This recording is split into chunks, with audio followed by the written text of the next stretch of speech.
In today's video, I'm going to teach you how to set up sales tax automatically with Wix.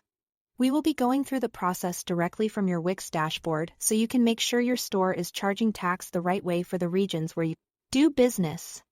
This setup is important because it helps create a smoother checkout experience for customers and can also help you stay organized when managing your store. Settings. To get started, open your site's dashboard in Wix. Once you are there, look over to the left-hand menu and click on Settings. This is where Wix keeps many of the core options for your site, including the tools related to tax collection inside Settings.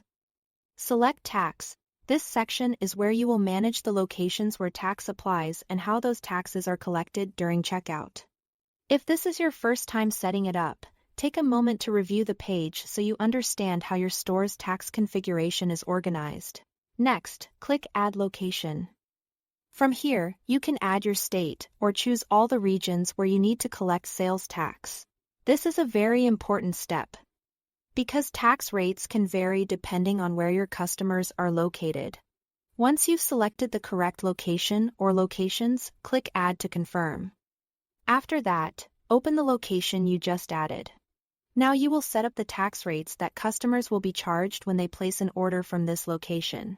Make sure you enter the rates carefully, since these values affect what your customers see at checkout and what your store collects.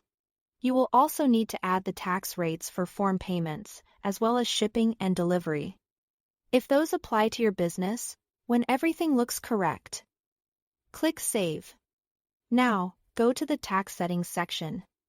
Here, Wix will ask how you would like to collect tax.